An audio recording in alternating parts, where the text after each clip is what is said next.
ভালোবাসা কোনো সীমানা বা রাজনীতি মানে না, সেটি দেখিয়েছেন ভারত ও বাংলাদেশের নাগরিকরা। গত বছরের ৫ আগস্ট পদত্যাগ করে ভারতে পালিয়ে যান ক্ষমতাচ্যুত প্রধানমন্ত্রী শেখ হাসিনা। এরপর থেকেই বাংলাদেশ ভারত সম্পর্ক শীতল হতে শুরু করে। তবে এই উত্তেজনার পরেও দুই দেশের নাগরিকদের মধ্যে বিয়ের সংখ্যা বেড়েছে।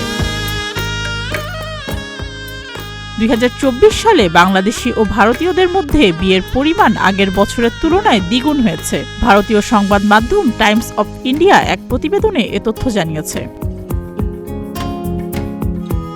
২০১৯ সাল থেকে এখন পর্যন্ত গত ৫ বছরে ৪৮৬ জন বাংলাদেশি পশ্চিমবঙ্গের ভারতীয়দের বিয়ে করার জন্য আবেদন করেন।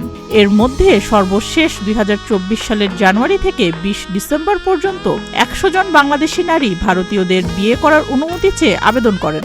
একই সময়ে ১১ জন বাংলাদেশি পুরুষ ভারতীয় নারীকে বিয়ের আবেদন করেন।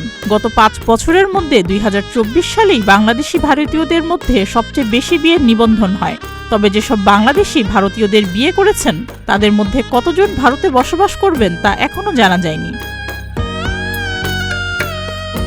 ভারতের ১৯৯৫ সালের নাগরিকত্ব আইন অনুযায়ী যদি অন্য কোনো দেশের নাগরিক ভারতীয়দের বিয়ে করেন তাহলে তারা ভারতের নাগরিকত্বের জন্য আবেদন করতে পারবেন।